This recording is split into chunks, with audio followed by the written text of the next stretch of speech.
장 초반 혼조세로 출발했던 뉴욕 증시는 결국 모두 하락 마감을 했습니다. 나스닥 지수가 1% 넘게 빠지면서 하락폭이 가장 컸는데요.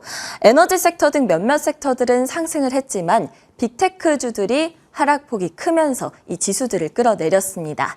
이와 같은 시장 흐름 어떻게 보는 것이 좋을지 김태수 위원님과 함께 이야기해 보도록 하겠습니다. 위원님 안녕하세요. 네, 안녕하세요. 네, 간밤 시장 어떻게 보셨을까요? 네, 시장이 사실 심리적으로 굉장히 예민한 그런 모습들을 보이고 있습니다. 아마, 일부 이제 대부분의 증권사 쪽에서는 지금 이런 상황에서 이제 마케팅적으로 이제 위축되면 안 돼, 심리가 위축되면 안 되기 때문에 마케팅적으로 뭔가 긍정적인 얘기들을 좀 많이 할 텐데, 예를 들어서 뭐 하반기에는 올라갈 것이다 이런 얘기 많이 할 텐데, 지금 현재 상황에서는 이 심리적으로 변화되는 국면을 우리가 좀 예민하게 지켜볼 필요가 있습니다. 일단 지난밤에 이제 달라스 지역 이제 제조업 나왔는데 굉장히 안 좋아요. 계속 안 좋습니다. 1년 이상 안 좋아요. 이게 무슨 상황이냐면은 미국의 인플레이션 어느 정도 낮추려면은 미국 내 제조업의 부진을 이걸 해소를 해야 됩니다. 그래서 미국 내에서 제품을 만들어야 되는데 이게 안 되면은 중국 쪽에서 저렴한 수입품을 들여와야 돼요. 근데 지금 상황은 미국 내 지역 제조업이 안 되죠. 거기에다가 중국 쪽 경기 회복도 지금 해소가 안 되고 있죠. 이러다 보니까 지금 시장에서 인플레이션 자체가 빠르게 떨어지지 못하는 그런 모습을 보이고 있습니다. 지난밤에 이제 나왔던 게 뭐냐면은 시장에서는 조금 쉬어가자. 왜 지난주에 이제 연준이 매파적으로 나왔기 때문에 이런 부분들에 인해 가지고 조금 시장에 불안감이 있다. 그렇기 때문에 이번 주 조금 쉬어가자. 왜냐하면 이번 주에 굵직한 이슈들이 좀 있습니다. 그래서 파월 의장이 계속 이제 2차례 금리 인상 할 거다라고 매파적으로 얘기를 했는데 시장에서는 잘 안 받아들였죠. 하지만 지난 주말 동안 이 분위기가 굉장히 바뀌면서 이 부분을 좀 집중적으로 해석을 하게 됐습니다. 그러면서 이제 뱅크 오브 아메리카 쪽에서는 연준이 시장을 계속 놀라게 하는 게 이게 단순한 게 아니다. 이제 이렇게 얘기를 했죠. 그러면서 이번 주에 파월이 또 연설이 있습니다. 또 매파적인 그런 발언을 할 거기 때문에 좀 쉬어가자 이런 얘기를 하는 거고. 그리고 이제 그럼에도 불구하고 또 자네 옐런 재무장관 같은 경우에는 경기 흐름이 우리가 생각하는 것만큼 비관론자들이 많죠. 지금 뭐 몇 달 안에 지금 완전히 퍽석 무너질 거다. 뭐 이런 얘기를 하는 분들도 계신데 생각하는 것만큼 고통은 없을 것이다. 그렇게 얘기를 했습니다. 지금 이번 주에 개인 소비 지출 가격 지수 뭐 여전히 빠르게 떨어질 징후는 안 보입니다. 4%대 유지할 것으로 그렇게 예상이 되는데 그럼에도 불구하고 옐런 재무장관 같은 경우에는 그래도 노동시장이 잘 버티고 있는 상황이기 때문에 시장에서 생각하는 그런 큰 고통, 어떤 경착륙이라든가 이런 부분은 없이 그래도 무난히 넘어갈 것이다라는 얘기를 하는 거고, 그리고 이제 시장에서 또 하나 이제 나온 얘기가 지금 경제 괜찮고 이런 데도 쉬어가자라고 하는 얘기를 하는 상황에서 구체적인 전략적인 측면에서 어떻게 나오냐면은 골드만삭스 쪽에서 이제 얘기가 나옵니다. 거기에 이제 데이비 코스틴이라는 분이 무슨 얘기를 했냐면은 연말을 보면은 S&P 500이 한 3%더 상승해서 4,500까지 갈 것 같다. 그런데 지금 현재 시장에서 종목들 랠리가 짧게 이어지고 있고 그리고 성장주들 대형주들이죠. 이 성장주들의 밸류에이션이 단기적으로 너무 과도하게 올라가 있다. 그리고 거래량이 4월 이후 늘었는데 시장에서 투자자들이 제대로 수익을 보기보다는 좀 많이 흔들리면서 매매를 하고 있다. 그렇기 때문에 시장의 하방 위험이 증가하고 있다. 이렇게 이제 시장을 전체적으로 평가를 했고 그러면서 나온 얘기가 지금 상황에서 뭔가 이제 좀 연준의 어떤 금리 인상이나 이런 게 추가적으로 나왔을 때 어떤 재무 건전성이라든가 아니면은 주가 변동성이 좀 낮은 거 그리고 좀 자본 수익률이 좀 높은 이런 전통적인 가치주들을 찾는 것이 시장에서 수익을 낼 수 있다. 이렇게 이제 평가를 했습니다. 이걸 보면은 엔비디아 우리가 이제 대형 성장주로 대표되는 엔비디아 같은 기업을 투자하는 것과는 완전히 다른 형태의 투자가 되는 거고 지난밤의 상승 주인공들이 이런 이제 분위기에 휩쓸려 가지고 홈디포라든가 나이키라든가 캐터필러, 하니웰 이런 전통적인 다우지수의 소비주들이 올라오는 그런 모습들을 보였습니다.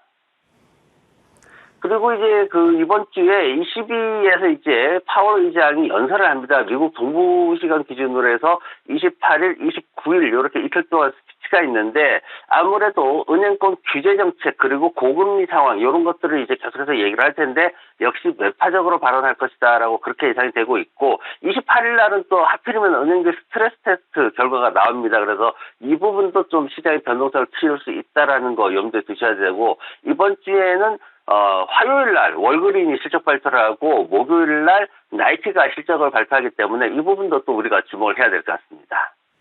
위원님, 방금 전에 제가 잠시 언급하기도 했는데요. 요즘 월가에서도 투자 의견을 좀 하향을 했고요. 간밤에도 크게 하락한 이 알파벳 소식부터 좀 확인을 해볼까요?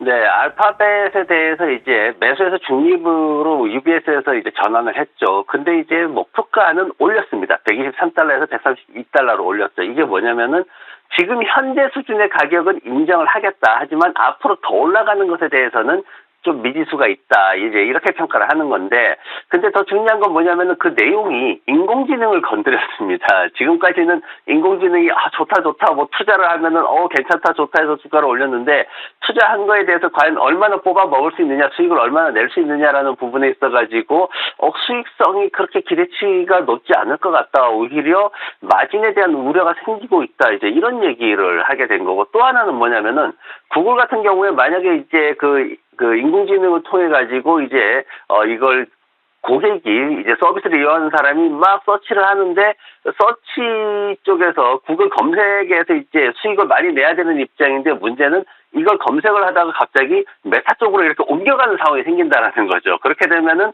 구글에서는 오히려 고객을 잃게 되는, 인공지능으로 인해서 고객을 잃게 되는 이런 상황이 생기기 때문에 너무 많이 확장된 검색 서비스가 오히려 마이너스가 될 수 있다. 이렇게 지금 평가가 나왔습니다. 그러면서 이제 UBS에서 전환을 중립으로 이렇게 다운그레이드 시켜버리는 이런 상황이 생겼기 때문에 인공지능에 대해서 앞으로도 수익성에 대해서 좀 더 많은 얘기들이 나올 거고, 그러면서 기술주들 조정받는데 이게 이제 좀 잘 넘어가게 되면 더 큰 상승이 있겠지만, 그렇게 못하게 되면은 적어도 수개월 동안은 좀 조정을 받아야 되는 그런 상황이 진행될 수도 있습니다. 테슬라 쪽에서는 지금 보면 일주일 동안 4번이나 상황이 매수에서 보유로 이렇게 전환되는 이런 상황이 진행이 됐는데, 목표가는 다들 올렸어요. 다만 이제 디지뱅크에서만 이제 매수에서 매도로 강력하게 이제 바꾸면서 210달러 목표까지 제시했죠. 지금보다도 한참 좀 낮아지는 이런 상황으로 제시를 했는데, 전체적으로 마찬가지입니다. 테슬라 같은 경우에도 지금 현재 수준 가격에 대해서 인정을 한다는 수준이 있지만, 추가적으로 상승하는 거에 있어서는 여전히 기관들 입장에서는 뭔가 이제 긍정적으로 보지는 않는 그런 모습이었고, 화이자 같은 경우 이제 비만 치료제는 결국은 이제 당뇨병 치료제가 됩니다. 당뇨병 치료제가 지금 시장이 굉장히 커지는 그런 상황이기 때문에 이 부분에 대해서 되게 이제 제약 쪽에서는 예민한데, 지금 보면 이제 2개를 가지고 이제 그동안 파이프라인에 당뇨병 치료제를 2개를 가지고 있었어요. 그 중에 이제 하나를 갖다가 이제 뺀 건데, 거기에 대해서 SVB 시큐리티 같은 경우에는 명백한 좌절이다, 부정적이다, 이제 이렇게 얘기를 했습니다. 그러면서 이제 JP모건 쪽에서는 연말쯤 돼가지고 지금 현재 개발하고 있는 당뇨병 치료제들이 시장에 많이 출시가 될 텐데, 일라이릴리라든가 노버스 같은 경우에 대표적인데, 거기에 비해서 화이자가 지금 선택한 거는 좀 메리트가 떨어진다, 이렇게 지금 평가를 하면서 화이자가 좀 주가가 하락을 보였습니다. 카니발 같은 경우에는 실적이 사실 순실이 아직까지도 나오고 있어요. 그러다 보니까 지금 비용 증가하는 측면에서 이제 문제가 돼가지고 좀 매출이 늘어나는 상황에서도 주가는 떨어졌고, 홈디포 같은 경우에는 제가 차트를 가지고 왔는데 아직 좀 바닥권에 좀 머물리는 모습 보이시죠? 지금 홈디포 같은 경우에는 시장에서 이제 몰리풀이 지난밤에 굉장히 긍정적으로 평가를 했습니다. 전체적으로 시장 자체가, 산업 자체가 크게 늘어나고 있는 상황이기 때문에 지금 현재 매출이나 순이익이 살짝 감소한 거, 이런 부분들은 장기적으로 봤을 때 충분히 극복할 수 있는 거고 긍정적인 상황이다. 이렇게 하면서 이제 매수를 적극 추천하는 그런 보고서를 내놨습니다. 네, 간밤 종목별 이슈들 자세하게 짚어봤습니다. 그렇다면 오늘 위원님의 픽은 무엇일까요? 이번에는 은행주를 가져오셨습니다. 뱅크 오브 아메리카 꼽아주셨네요.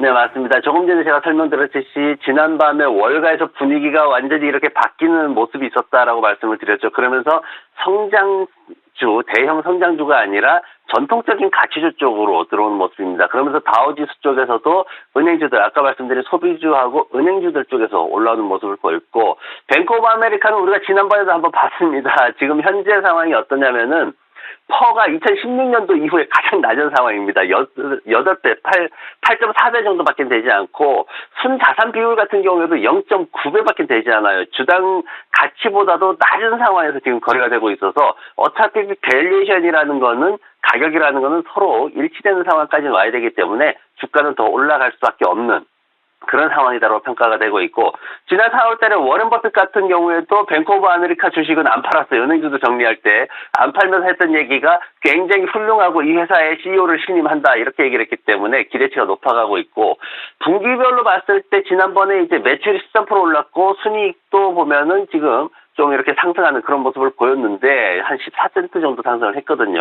그러면서 이번 현재 분기에서도 매출 같은 경우에 더 상승할 것으로, 그리고 순이익도 17%나 상승할 것으로 그렇게 예상이 되고 있고, 전체 회계 연도에서도 한 7% 정도 상승할 것으로 예상이 되고 있습니다. 그래서 지금 현재 재무 구조는 굉장히 긍정적인 상황에서 6월 들어가지고 매수 의견이 굉장히 늘어나는 상황, 그리고 목표가가 평균적으로 봤을 때 현재 상황에서 20% 정도 더 증가할 수 있는 상황이다라고 보여지고, 차트 보시면은 아직까지 살아나지 못하는 모습 보이고 있어요. 지난번에 제가 할 때도 한 2개월 정도 충분히 시간 줄 테니까 천천히 들어가라. 그러면서 이제 대형 기술주들 아직 추세 보면서 좀 버틸 만한 건 버티라고 말씀을 드렸죠. 그러면서 다른 쪽에서 준비하는 것들이 있는데, 그 중에 하나를 지금 보면은 이 뱅크 오브 아메리카 같은 경우에는 지금 은행들 스트레스 테스트가 있기 때문에 변동성이 좀 생길 겁니다. 그러면은 28달러 아래쪽 구간에서 26달러 구간까지 매수를 충분히 할 수 있는 구간이고, 25달러 80센트 정도에서 손절매 해야 되는 상황인데, 왜냐면은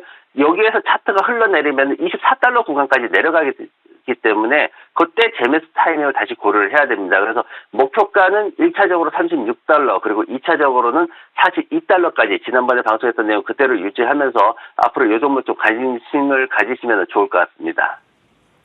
네, 오늘 위원님의 픽은 미국에서 두 번째로 큰 은행이죠. 뱅크 오브 아메리카였습니다. 이렇게까지 저렴한 시기가 있었을까요? 최근 실적도 잘 나와주고 시장에서도 전통적인 가치주에 주목하는 시점이기 때문에 주목해보자 이야기를 해주셨고요. 26달러 구간에서 매수를 해서 목표가 1차 36달러, 2차 42달러 보면서 대응해보자 이야기해 주셨습니다. 지금까지 김태수 위원님과 함께했습니다. 오늘도 좋은 말씀 감사합니다. 네, 고맙습니다.